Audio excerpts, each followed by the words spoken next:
certainly it's emotional for everybody, right? So I think they did a good job.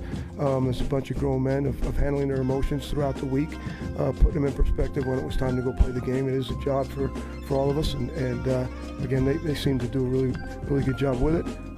We'll see what goes on from here. We'll see the consistency that we can have going on. I think that'll be the challenge for all of us. We're all human. We all have stuff going on in life, right? Y'all got stuff going on, but I'm sure when you're in your work, you're in your work, you know, especially if you got a deadline or you got something to do, but you got to get it done, you know, and so it's definitely easier during those times. It's definitely sucks not hugging Gru after a game like that, you know. Some of the plays we ran, you know, and all that kind of stuff, he would have been so fired up, you know, to see his face. But it is what it is. You know, we got to move forward. But definitely for those 3 hours, it's easy. Definitely, it's not easy, but it's easier to just focus on football, for sure. Derek Carr, quarterback of the Raiders. Before that, Rich Bisaccia, the interim head coach. Mike, when we talked about the Jon Gruden situation a week ago, it kind of felt like he was going to weather the storm. Now, he knew, and maybe Mark Davis knew, and others clearly knew, the rest of us didn't, though, about the other emails that were going to come out Monday night and cause Jon Gruden to resign. But when you think of what the Raiders have gone through, beyond just taking away their coach is gone. He's out of the mix. One of the more enigmatic and strong personalities in the NFL, gone. The aftermath of what he did, the questions that would arise going forward. If I was a player on that team, I'd look at Rich Bisaccia and say, well, you're Gruden's guy. How do I know you're any different than him? How do I know? I haven't seen your emails. I don't know. You guys were close for a long time. Maybe you're just like him. I mean, that's all the stuff that's got to be processed through the week, and they did it. They got it together. They pressed the right buttons. They went to Denver, and they got a win that few expected them to get. And they came together in a big way. Now, I don't know what it's going to translate to going forward, but it was impressive to see them find a way to get everyone on the same page and get it done against one of their most bitter rivals.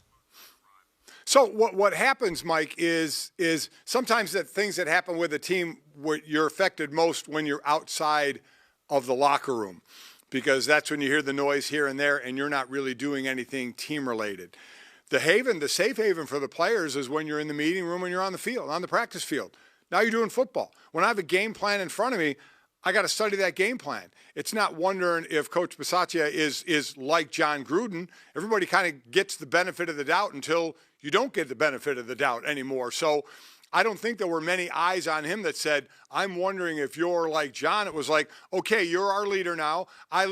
Football players live an itinerary life. Okay, be here at this time, wear this, we're doing this at this time, you got to be out on the field at this time, you got to lift at this time. What am I doing next? What are we doing to prepare for the game? What do I have to do? Because at the end of this, all of this, it is self-preservation.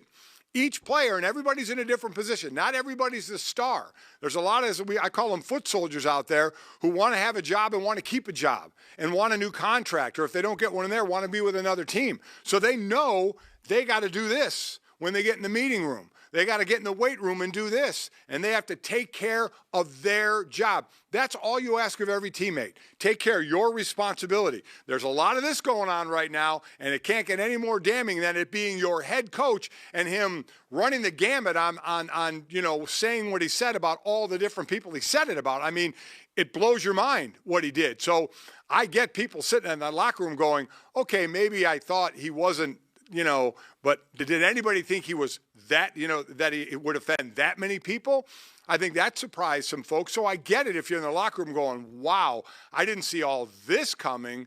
But, okay, then now I'm in the meeting room. Now I have the game plan. Now I got to focus. And it is the job of the new coach. It is the job of all the individual coaches, and it's the job of the player and the leaders of that team, the veteran leadership of that team saying, we can't, the one thing you have to understand is say, we can't control it. We can't control what Jon said, how it came out, that he had to resign, all the press conferences. What can we control? We can control what goes on in this meeting room, in this weight room, and on that field. That's what we can control, and that's what we need to do. And kudos to them for being able to do it. And I'm not saying everybody can do it. We're not robots. You're human beings. So it can affect different people in different ways. But kudos to them for having the focus to say, okay, We got to get back to football and playing football because that's what we do. Come Sunday, whether we're playing at 1 o'clock or 4 o'clock, 8 o'clock or Monday, you know what's going to happen? There's going to be a game. They're not stopping the games because we lost our head coach. So we damn well better be ready, and they were. They will return home this weekend to face the Philadelphia Eagles, and then the Raiders have Week 8 off, Week 9 at the Giants. Couple of winnable games before we see them on NBC Sunday Night Football, Week 10, November 14, the Chiefs at the Raiders. So they could pick up a couple of wins, and that could be one hell of a game coming up in a few weeks. Just about 4 weeks away, the Chiefs at the Raiders, and we'll see if the Raiders can keep going. Hi, I'm Mike Tirico, and thanks for watching.